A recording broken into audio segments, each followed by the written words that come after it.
of the element bound with their thicknesses, and at the same time, when you put material beside each other, you have to make sure that they make sense, they can be compatible with each other, they don't get way, or they are not aligned with each other. This is how you presented two different sections or two different details in different scales, and also as you would see the arrangement of the materials and some description in it, especially when they focus on the layer of the foundation or the slab on grade. You see that these elements are expressed and explained here. What I really want to see is the logic in repeating things. As you would know, and as we have explained before, always in wall envelope, even if the wall is non-load bearing wall, it does have a layer that holds the structure together, that hold the wall together. So this might be a CMU, this might be a brick, so that whenever we have another layer like brick veneer or stone veneer that is cladded or cupped in on the surface of the other wall, it does make sense that there is a structure layer in the wall that hold the other pieces. If you are making a partition made out of gypsum board, the gypsum board has to be supported by these metal or wooden studs that are spanned closely to each other or evenly distributed in order to carry the or support the gypsum board, so that you cannot make layers without knowing which layer is held by which layer. So that this is something in the core, and at the same time, you want to make sure that the layer that holds all of the rest of the layers of the wall has to be supported by another structural elements, because other than that it won't be held by anything. So that you have to distinguish between that the wall by itself is holding itself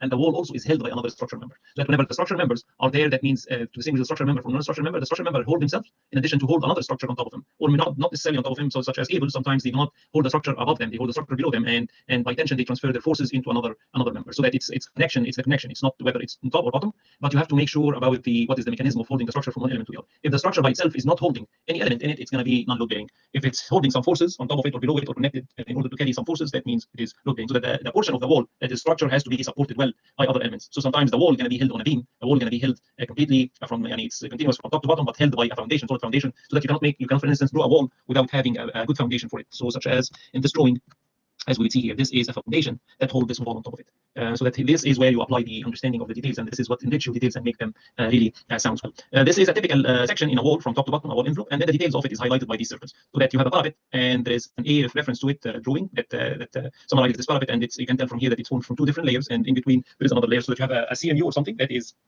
made out of this thickness. Just my pointer just dragged away, so that like this, and you have a veneer on it like that, so that you have to tell how this is held by that. Also you have the B, which is the projection in a window like that, and how the window sill is made connected to another element, so that this is an example of like you zoom into one of the element and show the rest. This is also here also tells you here about details of windows from top, and you see here the weep holes in front, in addition on top, in addition to the lintels, and the arrangement of the two layers of the wall together, and also the weep hole from the bottom, in addition to showing the section of the glass and the section of aluminum. And if you're interested in showing this, you will find in the library of the Revit lots of sections that deal with that. You'll see single glaze, you see double glaze, but it just needs it needs treatment of the assignment as if you are enjoying doing it, rather than just you see it's something that you need to do and get yourself over with. If you think this way, you will just fulfill what is needed and then submit, and it's fine. But if you enjoy that, you will find yourself asking yourself questions about why, how is this done, how is this installed, and if I want to do this, what is how the water will run from this side to this side, and that's where the innovation comes. And that is, by the way, it's a design portion, it's not a technical portion only. You have to make sure that whatever you are designing as a section is fulfilled in a way that all of the air and water do not get trapped, and at the same time how this is held by the other structures, so that it's the design before it's being like just technical thing that you need to submit. This is a continuation of the example, and you can see here the beams in the section C, how they are made and how is that they are connected with the veneer from outside, so that if I look at the building from outside, I cannot see the beams unless you want to show the beams as a strip running around the building. So that if you want to show it this way, you have to think and integrate that with your elevations and see whether they match or not, so that I don't want to see conflicts in your drawing. So that if you make the beam embedded inside the wall, similar to this, similar here, so that your beam is running like that here, and on the surface there is brick veneer or any kind of cladding, so that if I look at it from the elevation, I cannot see the beam because the beam is completely embedded. And this is where you need to think about it. What is the arrangement of the layer? What does need to be shown? What is hidden inside that wall? And you can see here from the section also that the beam is not completely exposed. It's hidden by a portion of the building, and that portion is made out of two layers. One of it is completely on the slab or the beam. The other one is completely flying. And of course, if you are thinking about this way, you have to also think about how you provide these angles, as you see here, in order to support your brick veneer. It doesn't have to go all the way, because if you just think about the mortar in just carrying this layer and connect it to the CMUs, it's not going to be sufficient, especially if you're going more than 2-3 floors. The brick veneer is going to be very weak. It needs some mechanical fixture in order to hold it, rather than holding it by just sticking it with a mortar. This is a rich detail that shows you a spandrel beam with the steel and the ties in it, and the other brick veneer held by this kind of CMUs and some insulation. Also shows you here the structural fitting of the brick veneer, how it's held, and that is where you can keep looking at infinite number of drawing and sections that tells you at the end. But it summarizes the corrugated sheets held by or holding a concrete layer, in addition to a steel white flange that is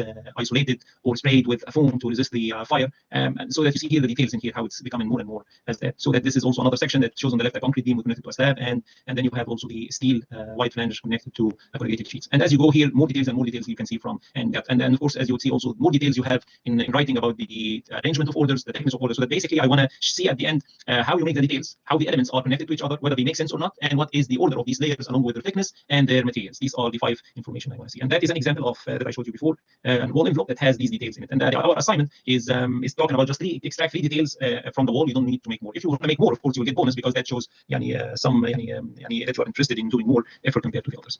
This is samples of the different kind of materials that can be involved in the building. So that this is actually the notation and the agreement on things. So that if you see, for instance, something close to here, you can tell directly this is cladding, as you would see here. And sometimes the earth material is known where it be, so that once we see details of these samples, you can tell directly what are they, because it doesn't make sense to flip things around and come up. Of course, you can make legends, but it doesn't make sense to do something different than what is known for others and what is known for architects about the agreement on the material pattern, or how to distinguish them. So this is a typical section in the stairs showing that the plans of it with numbering, with the materials that are, or the layers that are connected to it in terms of if it's a slab, if it's a wall, and showing that if, of course, as we said, if you are making details of the stairs that is of a scale of maybe 1 to 20 or less, do not hatch, and instead you will show the pattern of the concrete when you cut in it as if you're showing aggregates and pieces of clustering of stones and aggregate in that section. So do not hatch if you are making a bigger scale or you are making details in that. So this is also, you need to make sure to check about the connection, how the fly or the landing connect to the wall in it. What is the structural system? Do you have beams or not? So this is something you have to make sure that it come close to each other. Also the starting of the stairs, how it's connected, whether you have a beam here to hold the stair from the beginning, because typically, as we said, that the slab will have the structural element, and from it you'll have steel coming out of it, and the steel will go into the stairs treads and risers, so that you will have some setup here to consider. And I think I showed you this in the section, so that you have to make sure that your section is done properly and the stairs connections. I'm not looking at just how the risers and treads dimensions are. We're looking about the details, the connection between the pieces of the stairs and the rest. Yes, I remember something important I wanted to show you as well. Let me show you here. This is extracted from original project, from a real project. This is to show you the plan of the stairs for it says here for the lower basement, for the ground floor, first floor, and the upper basement. So each level the stairs run through, you have to show it in plan, so that you show in numbers. And of course the first one and the last one will be different than the typical ones, because the last one you cut in it, and once you cut in it you won't see anything after the cut. And the top one, when you cut in it, or you can see the stairs without cut, because that will represent the roof. That if you cut here, you will not see any cut. If it's a plan, you will not cut into the stair, because the stair will show up as an elevation. But if you cut here, in the lower floor, you will see portion of the stairs above the cut and portion below, and that is a section that shows the arrangement of the stair in the 4 floors, as you would see here. This is an example of the elbow that I told you in the stairs, where it's not acceptable to have something like this. Although it's even the guardrail or the handrail on the side, you see the mouse, or you cannot see it? Yes, we can see it.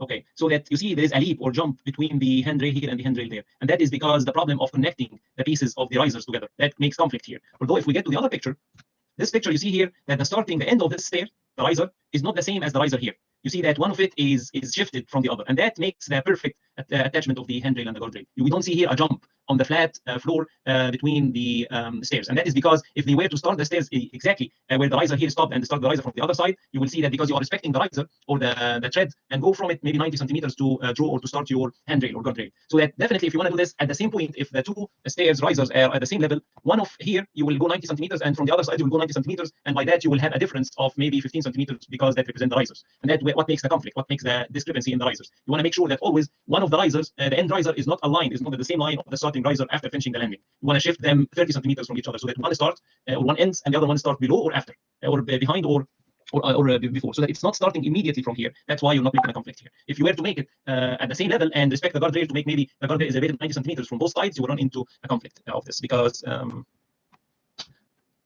let me just draw this, and you are here and you do the riser, and that is the landing. Now the last riser isn't there, and if I look at the other one, and you go in the elevation, you start your riser like this, and then go like that, go like this, and go like that. These are the risers, and of course that is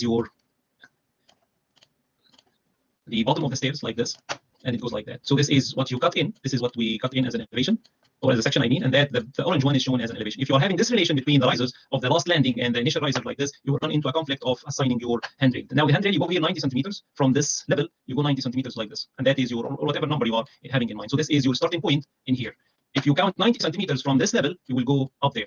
So that the guardrail is, or the handrail might be something like this, and you go up like this and start your handrail, and that is the elbow that is happening because of the arrangement of those 2 lines together. So that technically what you need to do is that you push this to here, or you push it back 30 centimeters, so that you want to start this, instead of starting from here, you want to start going like this and start like that to avoid having this elbow. And this elbow, by the way, construction wise is not wrong, but function wise is wrong. Now the guardrail is used by elder person to hold their hands on it and use, instead, because their muscles of the legs becomes weak, they need extra muscle to get engaged, so that they need to use this by their hands and hit on the guardrail and use it while they are getting into the stairs, so that if suddenly they get to here and and then they have to move their hand at the same level they are standing on. Once they are standing like this, they put their hand here, and then suddenly they shift their hand here without moving up or down. That is a functional mistake. Actually, it's not a construction mistake, but it's going to hurt. It's going to look at the end ugly. It's not going to function very well. And from the pictures, as I showed you, that is how the elbow is not needed, and it's going to make a conflict in here and in there as well. So that as when you stand here on the fly or the landing, they have to shift their hand from one element or from one level to the other, even before getting into the previous or getting into the following step. And that is a functional mistake that we have to avoid. So that we pay attention that you you commit to this revision. And of course, from the bottom, as you go to here, we have even if the landing as well. If we were to continue it, I don't want to see something like this: the land stop and or the landing stop, and then the wall is like this. That is not understandable. So what's happening here? What is the connection between the wall and the slab? So that you should have a beam here that is running in the direction here and held by columns from here to there, so that the beam is running in that direction as well. Also from the bottom, you want to make sure also what is the relation. Is it like some will do this and then suddenly stop and do their floors? This is also something that is not functional very well. You have to make sure what is the connection here. Do you have continuation of a slab, or continuation of a beam, continuation of concrete that is connected afterwards to a slab? Because as I said, the steel that runs in the slab has to come in here and go in there and then go in there, and then they have this kind of steel that is connected like this. And of course, in the lateral direction, you have steel. And we don't, I mean, like, you're sick of the structure, and I'm 100% sure of this, so that you don't want to get into details of that. But the essence is, this is a structural element of stairs that is holding itself. It has to be supported by supporting structure members, so that you have to think about how this is connected to the surrounding. Do not make things and then abruptly stop them without giving any justification how this is how these are done. And as I said, the references, the books, the internet is full of these, so that you can also look at those, and we give you enough time to think about it and provide some logical section behind those. So that what is needed is that you provide several plans for whatever plans you have, and a section that shows the stairs from top to bottom. And if you want to add more details of specific things, that if you want to come here and make detail, or you come here and make a detail, it's up to you. And the more details that you have, is the richer your drawing will be, and of course that reflect it will reflect more understanding on what you are representing in your drawing.